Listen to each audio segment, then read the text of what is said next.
जय हिंद विद्यार्थियों, क्या हालचाल। सब बढ़िया। चलते हैं आज की बेहतरीन सी क्लास की ओर। चूंकि पिछली क्लास से मैंने महत्वपूर्ण तरीके से आपको इतिहास के बारे में प्रमुख जानकारी देने का कार्य किया था, जो कि आपके एग्जाम के लिए तथा आपके जीवन के लिए अति महत्वपूर्ण होने का कार्य करता है।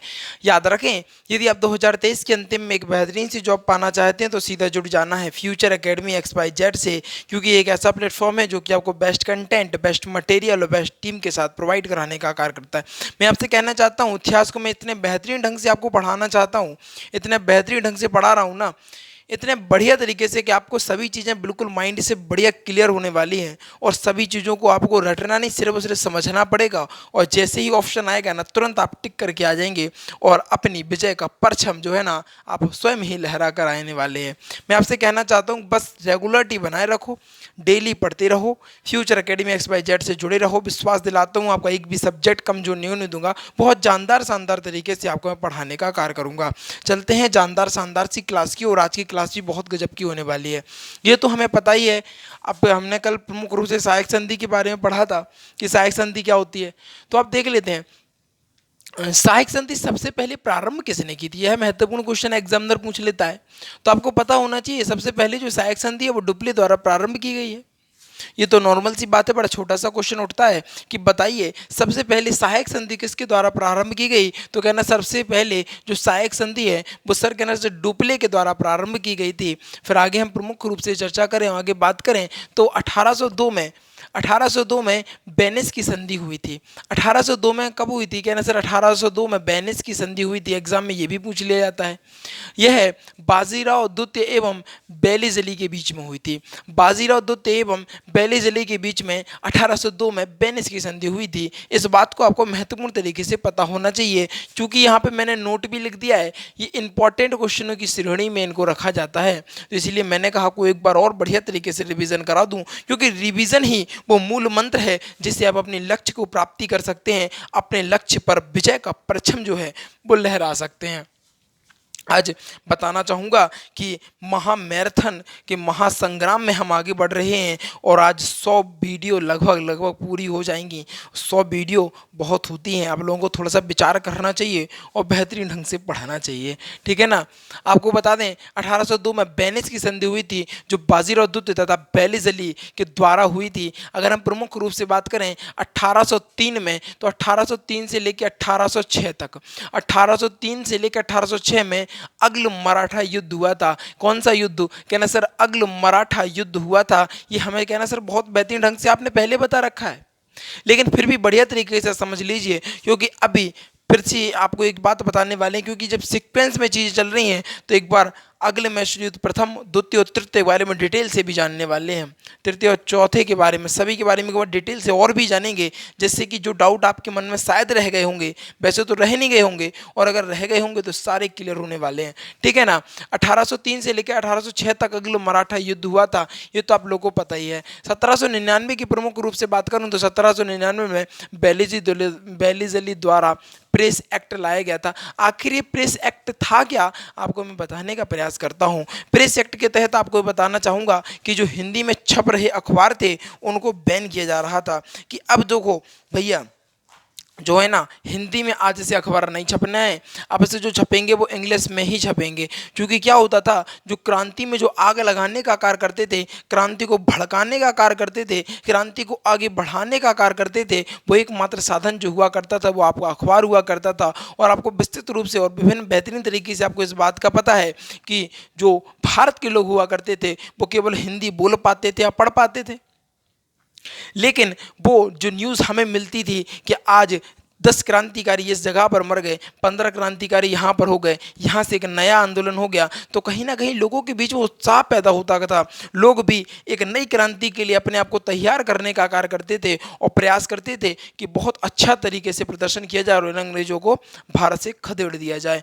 ये चीज़ कहीं ना कहीं अंग्रेजों को बहुत बेहतरीन ढंग से समझ में आ चुकी थी कि जो क्रांति को आग देने का कार्य, क्रांति को बढ़ावा देने का जो कार्य करता है वो कहीं ना कहीं प्रेस करती है, प्रेस यानी अखबार वगैरह करते हैं। तो उसके लिए एक नया कानून लाया गया जिसको कहते हैं बेलीज-अली द्वारा लाया गया। ये 1799 में एक कानून लाया गया जिसको बोलते हैं प्रेस एक्ट। क्या बोलते हैं विद्यार्थियों, प्रेस एक्ट। प्रेस एक्ट में कह दिया गया कि आज से हिंदी के जो अखबार होंगे, हिंदी के नहीं। इन्होंने कहा था प्रत्येक अखबार आज से केवल और केवल इंग्लिश में प्रकाशित होगा, हिंदी के अखबारों को बैन किया जाता है, इस प्रकार से प्रतिबंधित किया जाता है ना। बहुत बहुत प्रकार के टैक्सेस वगैरह रूल रेगुलेशन लगा दिए गए थे। यानी अब हिंदी में जो अखबार था वो छपना पॉसिबल ही नहीं था। हिंदी में छपना नहीं है और इंग्लिश में छपेगा तो उनको पढ़ना आना नहीं है, हिंदी में छप नहीं सकता। जो हिंदी में छपेगा वो, अब जितनी भी हिंदी के जो छप रहे थे उन्हें मजबूरन इंग्लिश में करना पड़ा, और मजबूरन वो इंग्लिश में कर लेंगे, भले क्रांतियों के बारे में छापेंगे और छापे भी देंगे तो पल्ला ही ना पड़ना है भाई। काहे की क्रांति उठ रही है, काहे की आग लग रही है। तो ये सारी चीज़ें कहीं ना कहीं दिक्कत वाली बात हो गई थी, जिसको हम प्रेस एक्ट बोलते हैं। 1799 में वेलेस्ली द्वारा प्रेस एक्ट लाया गया था। प्रमुख रूप से मैं आपको बताना चाहूँगा 1800 ईस्वी में फोर्ट विलियम के कॉलेज की स्थापना करी गई। किसकी? फोर्ट विलियम के कॉलेज की स्थापना करी गई। जी, इस कॉलेज को हम आईसीएस ट्रेनिंग के लिए कलकत्ता में इसकी स्थापना की गई थी। इस बात को आपको बढ़िया तरीके से पता होना चाहिए, क्योंकि यहाँ से एग्जामिनर एक बार पूछता है सवाल कि बताइए, पूछता है सवाल कि बताइए 1800 में जो फोर्ट विलियम का जो कॉलेज था ना वो कहाँ पर खोला गया था, किस सन में खोला गया था। तो आपको पता होना चाहिए कि सर जो कॉलेज है वो 1800 ईस्वी में खोला गया था। प्रमुख रूप से जानेंगे हम मैसूर के युद्ध और हैदर अली के बारे में। आखिर मैसूर के युद्ध के क्या कारण थे और हैदर अली आखिर था कौन, इसको बेहतरीन ढंग से हम जानने वाले हैं। प्रयास रहेगा कि आपको इस चीज़ को भी बढ़िया तरीके से क्लियर कर सकूँ, ठीक है। अगर हम बात करें दक्षिण की तरफ की, तो दक्षिण भारत में दो साम्राज्य थे। दक्षिण भारत में कितने साम्राज्य थे भैया? कहना सर दक्षिण भारत में ना केवल और केवल दो साम्राज्य थे। और दो साम्राज्यों की अगर हम बात करें तो पहले नाम पर आता है विजयनगर, जो कि आपको बता दें विजयनगर सम्राट जिनका शासन चलता था कृष्णदेव राय। जब अंग्रेज आए थे ना, ये आपका अल्मीड़ा वगैरह जी आए थे ना, ये अल्मीड़ा वगैरह नहीं आए थे। तो जब ये आए थे ना तो दक्षिण भारत यानी विजयनगर पर कृष्णदेव राय का शासन था। और आप लोग सभी लोग विद्यार्थी जानते हैं कृष्णदेव राय कोई आम व्यक्ति नहीं था, बहुत जानदार शानदार व्यक्ति हुआ करता था। उनको सलाह देने वाले जो लोग थे कहीं ना कहीं बहुत बेहतरीन और बहुत गजब हुआ करते थे। मैं आपको इस बात को बेहतरीन ढंग से और बेहतरीन डिटेल से बताना चाहूँगा कि आप केवल और केवल इस चीज़ पर फोकस करें कि आपको किस तरीके से चीज़ें समझ में आ जाएं। क्योंकि सलाह देने वाला, याद रखना, एक व्यक्ति होता है। आपके परिवार में अगर कोई सलाह आपके परिवार को अच्छी देगा ना तो कहीं ना कहीं बहुत बेहतरीन मुकाम पर आप पहुंचेंगे। लेकिन कहते नहीं है जिसको सलाह ही नहीं मिले हो सही तरीके से तो उसकी तो काम नैया डूबनी है। तो सलाह जो है ना बहुत बेहतरीन थे। कृष्णदेव राय के जो दरबारी थे ना वो सलाह बहुत बढ़िया दिया करते थे, अच्छी सलाह दिया करते थे जो कि राज्य के हित में हुआ करती थी। और सभी लोग कहीं ना कहीं ईमानदार राजा के प्रति समर्पित हुआ करते थे। अब आज के नेता तो अपने परिवार के समर्पित नहीं है, इधर तो का ही कहें, ठीक है। अगर दक्षिण भारत की बात करें तो विजयनगर साम्राज्य, कौन? विजयनगर साम्राज्य। अगर हम प्रमुख रूप से दूसरी बात करें तो दूसरा है वह मनी साम्राज्य। वह मनी जो साम्राज्य था ये भी कहीं ना कहीं बहुत जानदार शानदार साम्राज्य हुआ करता था। इसके बाद 1556 में 1565 में तालीकोटा का युद्ध हुआ। आखिर तालीकोटा की युद्ध की आवश्यकता ही क्यों पड़ी और तालीकोटा की युद्ध के बाद क्या हुआ? तो प्रमुख रूप से अगर हम इस बात को जानें कि तालीकोटा के युद्ध के बाद क्या हुआ तो आपको इस बात को पता होना चाहिए कि 1565 में तालीकोटा का युद्ध हुआ और इसके बाद कहीं ना कहीं एक नया वंश उभरने वाला था। आपको पता होगा इस चीज़ का कि जब जब भगवान कहते नहीं है कि जब एक दरवाज़ा बंद होता है तो कई दरवाजे खुलते हैं, कहीं ना कहीं यहाँ पर भी वही समझ, कहीं ना कहीं यहाँ पर भी वही परिस्थिति उत्पन्न होने वाली थी। क्योंकि अब आपको बता दें तालीकोटे के युद्ध के बाद एक नया वंश जन्म लेने वाला था और जिस वंश को आज हम वांडेयर वंश के नाम से जानते हैं। किस नाम से जानते हैं विद्यार्थियों? आज हम उस वंश को वांडेयर वंश के नाम से जानते हैं। इस बात को आपको बेहतरीन ढंग से पता होना चाहिए कि भैया वांडेयर वंश क्या था, ठीक है ना। तो वांडेर वंश के बारे में भी जानेंगे, लेकिन एग्जामिनर यहाँ पर बेहतरीन ढंग से पूछता है कि बताइए तालीकोटे के युद्ध में जो तालीकोटे के युद्ध के बाद एक नए वंश की स्थापना हुई थी, उस वंश का क्या नाम था? तो भैया उस वंश का नाम था वांडेर वंश। और तालीकोटा का युद्ध कब हुआ था? कहना सर 1665 में। कितने में? 1600 नहीं 1565 में। भाई साहब ये जीभ है ना बड़ी ख़राब होती जा रही। 1565 में, ठीक है। थोड़ा सा ध्यान दे दीजिएगा, लिखा तो सही है लेकिन कभी कभी बोलते बोलते आपको मैं बता दूं एक एक आपकी बोलने की रफ्तार होती है भाई, ये पर्सनल यूज के लिए है आपका, ठीक है ना। और हमने इसको बना रखा है बिल्कुल पब्लिक यूज टाइप, बिल्कुल ही, है ना। तो ये इस टाइप की चीज़ें जो होती है ना कहीं जब हम दिन भर जो होता है, सुबह पढ़ाना, शाम को पढ़ाना, दोपहर को पढ़ाना, तो ये जो जीभ होती है ना पलटने लगती है। चीज़ें लिखी भले सही हैं, लेकिन फिर क्या होती है, देखने में या बोलने में दिक्कत हो जाती है। तो आपको इस चीज़ को समझ लेना चाहिए। भाई आप कंपटीशन के विद्यार्थी हैं, आप छोटे बच्चे नहीं हैं कि आपको पढ़ाएं A for apple B for ball, ठीक है ना। इस बात को समझिएगा। तो तालीकोटा का युद्ध क्यों पूछे, कहना सर 1565 ईस्वी में। इसके बाद बात करेंगे वांड्यार वंश के बारे में। वांड्यार वंश जो था ना कहीं महत्वपूर्ण हो जाता है एग्जाम की दृष्टि से। वांड्यार वंश के बारे में जानेंगे। देखो, कृष्णा चिक्का शासक, कृष्ण चिक्का शासक, इसके दो सेनापति थे प्रमुख रूप से। आप जान लीजिएगा, स्टोरी बहुत जानदार शानदार है वांड्यार वंश की। कृष्ण चिक्का शासक की दो सेनापति थे। पहले जो सेनापति का नाम था वो था देवराज, और दूसरे का था नंदवंश। क्या था, नंदवंश। क्या था, एक सेकंड रुकिएगा थोड़ा सा, नंदराज। क्या नाम था, नंदराज था, नंदराज, ठीक है, ठीक है। अगर हम बात करें, एक व्यक्ति का क्या नाम था, एक व्यक्ति का नाम देवराज और दूसरे का था नंदराज। आपको बता दें बेहतरीन ढंग से कि ये दो सेनापति किसके थे, कहना सर ये वांड्यार वंश के थे। और वांड्यार वंश में भी कृष्ण चिक्का के कौन के थे, कृष्ण चिक्का शासक के ये दो सेनापति हुआ करते थे। कहीं ना कहीं बहुत जानदार शानदार सेनापति थे भाई साहब, ये बहुत जानदार शानदार। कभी आपको बता दें, नंद वंश की जो सेना नंदराज की जो सेना में रहता था, वो हैदर हैदर अली, जो कि नंदराज की हत्या करने का कार्य करता है। जो हैदर अली था ना भाई साहब, इस हैदर अली ने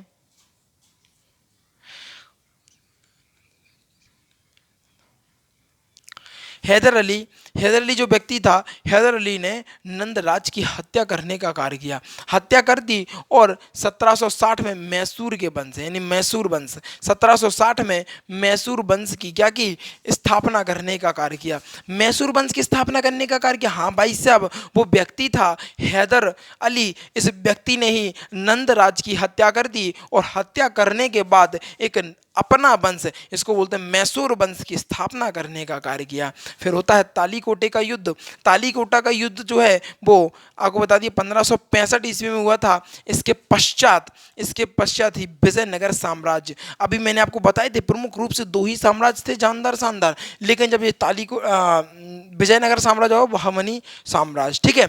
तो 1565 ईस्वी के पश्चात विजयनगर साम्राज्य के अवशेषों पर क्या, अवशेषों पर जिन जिन स्वतंत्र राज्यों का जन्म हुआ था, जिन स्वतंत्र राज्यों का जन्म हुआ था, उन्हें यह मैसूर का एक प्रमुख राज्य था। उनमें से मैसूर भी क्या था, एक प्रमुख राज्य था। थोड़ा सा समझें, इस बात को समझें। क्या हुआ था, हैदर अली ने क्या किया था, नंदराज की हत्या कर दी थी। 1760 में मैसूर वंश की स्थापना हुई थी। आखिर ये मैसूर वंश उत्पन्न कहाँ से हो रहा है, तो आपको बताऊंगा मैं। तालीकोटे का जब युद्ध हुआ था 1565 ईस्वी में, तो इस युद्ध के पश्चात विजयनगर के जो साम्राज्य है, विजयनगर का जो साम्राज्य था, विजयनगर का साम्राज्य कहीं ना कहीं विखंडित हो गया था, खत्म हो गया था। तो उसके अवशेषों में से स्वतंत्र राज्यों का जन्म हुआ था। उनके अवशेषों यानी कि बची हुई जमीनों में से स्वतंत्र राज्यों का जन्म हुआ था। और स्वतंत्र राज्यों में से एक राज्य जो था प्रमुख, वो था मैसूर, भी एक प्रमुख राज्य था। मैसूर पर वांड्यार वंश का शासक था। मैसूर पर किस वंश का शासक था, तो आपको पता होना चाहिए। मैसूर पर वांड्यार वंश का शासक था। किस वंश का, कहना सर वांड्यार वंश का शासन था। ठीक, इतनी बात क्लियर है। अब भी बताइए, कोई समस्या हो, कोई डाउट हो ना, तो बता दीजिएगा। बहुत बेहतरीन ढंग से उस डाउट को भी आपको क्लियर करने का कार्य करूंगा। ठीक, आगे चलते हैं 18वीं सदी के बारे में। 18वीं सदी को जानने से पहले आप थोड़ा सा इस बात पर फोकस करिएगा कि एक युद्ध कहीं ना कहीं दो राज्यों को, दो परिवार को, दोनों जगह के सेनापतियों को, दोनों की सेनाओं को, किसी का भाई मरता है, किसी की आपको बता दें किसी का पति मरता है ना, कहीं ना कहीं किसी बहुत नुकसान होता है जब युद्ध होता है। लेकिन मजबूरी भी इस तरीके की हो जाती है। अब आप देख रहे हैं विजयनगर, जब तालीकोटे का युद्ध हुआ ना, तो विजयनगर जो है ना, उसके अवशेषों में ही स्वतंत्र राज्यों का निर्माण हुआ था। और उन स्वतंत्र राज्यों में ही प्रमुख जो राज्य था वो मैसूर था। और मैसूर में भी जिस राज्य का जब शासन चल रहा था, उस वंश का नाम था वांड्यार वंश। क्या नाम था, वांड्यार वंश का। ठीक है, 18वीं सदी की प्रमुख रूप से बात करें विद्यार्थियों, तो 18वीं सदी के मध्य 18वीं सदी के मध्य इसके इसके शासन कृष्ण चिक्का द्वितीय के समय में राज्यों को वास्तविक सत्ता नंदराज और देवराज के हाथों में देने का कार्य किया था। दोनों मंत्रियों के हाथ में दे दी।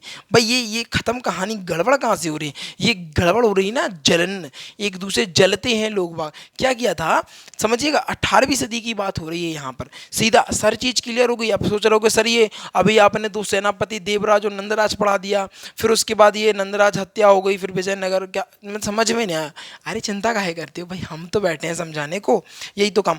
क्या हुआ था, 18वीं सदी में एक शासक था जिसका नाम था कृष्ण चिक्का द्वितीय था। इसके समय में दो राज्य वास्तविक सत्ता अपने सेनापतियों यानी नंदराज और देवराज के हाथों में दे दी थी। अच्छा, नंदराज और देवराजों के हाथों में तो दे दी थी। इसी समय हैदर अली को नंदराज की सेना में भर्ती हुआ। हैदर अली जो था वो नंदराज की सेना में भर्ती हुआ। अब हैदर अली जो व्यक्ति था वो नंदराज की सेना में भर्ती हुआ था और इसने ही क्या कर दी, नंदराज की हत्या करने का कार्य कर दिया।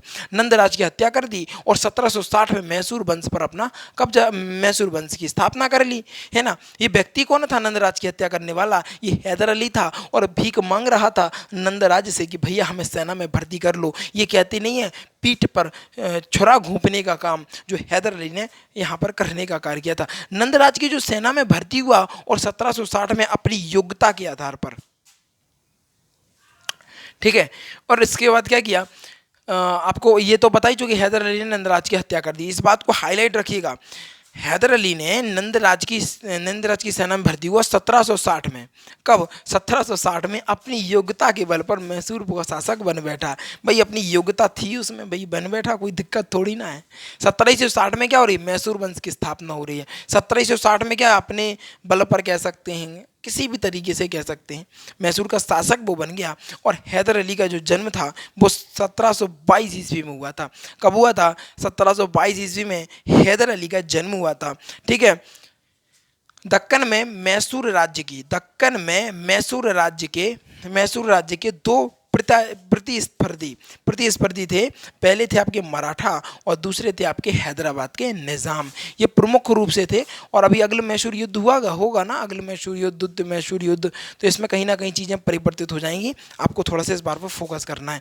अब थोड़ा सा एक बार और देख लो कि देखो 18वीं सदी में एक शासक था जिसका नाम था कृष्ण चिक्का। उसके दो सेनापति थे, एक व्यक्ति का नाम था, आपको बता दें, देवराज, और दूसरे व्यक्ति का जो नाम था उसका नाम था नंदराज। नंदराज की सेना में हैदर अली नामक एक व्यक्ति भर्ती हुआ और भर्ती होने के बाद उसने ही नंद राज्य की हत्या करने का कार्य किया। और हत्या करने के बाद अपने, आपको बता दें, क्या बोल सकते हैं, अपनी योग्यता के बल पर क्या बन बैठा, वहाँ का शासक बन बैठा, यानी मैसूर वंश का शासक या मैसूर वंश की स्थापना करने का कार्य किया। ये 1760 में मैसूर वंश की स्थापना की गई थी और इसका जन्म यानी हैदर अली का जन्म जो था 1722 ईस्वी में हुआ था। इसके बाद मैं आपको बताना चाहूँगा कि मैसूर राज्य के दो प्रतिस्पर्धी थे जिनका नाम था, पहले थे मराठा और दूसरे थे हैदराबाद के निज़ाम। ये कहीं ना कहीं टक्कर की बात होगी, वो हम आपको नेक्स्ट क्लास में बताएंगे, लेकिन थोड़ा सा यहाँ पर जान लेते हैं। एक तालीकोटे का युद्ध हुआ था जिसमें एक नया वंश निकले था जिसका नाम है वांडेयार वंश। क्या नाम? वांडेयार वंश, ठीक है। वांडेयार वंश का स्थापना हुई थी, ठीक है। ये सारी चीज़ें थी। प्रयास पूरा था कि आपको बेहतरीन ढंग से सभी चीज़ों को समझा दिया जाए और आपके दिमाग में सेव कर दिया जाए। एक बार बेहतरीन ढंग से रिवीजन और करते हैं जैसे कि और बढ़िया तरीके से क्लियर हो जाए। ये बात तो हम सभी लोग जानते हैं कि सबसे पहले सहायक संधि डुप्ले के द्वारा शुरू की गई थी। 1802 में बेनिस की संधि हुई थी जो कि बाजीराव द्वितीय एवं बेलिज़ली 1803 बाजीराव द्वितीय एवं बेलिज़ली के बीच में हुई थी। 1803 और 1806 में अगला मराठा युद्ध हुआ था। 1799 में बेलिज़ली द्वारा प्रेस एक्ट लाया गया था। 1800 फोर्ट विलियम का कॉलेज की स्थापना करी गई थी। दक्षिण भारत के अगर दो साम्राज्यों की बात करें तो पहला था विजयनगर साम्राज्य, दूसरा था बहमनी साम्राज्य। 1565 में तालीकोटे का युद्ध हुआ था। इसके बाद एक नए वंश की स्थापना हुई थी जिसका नाम है वांडेयर वंश और इसके दो शासक थे। इनके जो शासक थे कृष्ण चिक्का शासक थे। इनके दो सेनापति थे, पहले का नाम देवराज था, दूसरे का नंदराज था।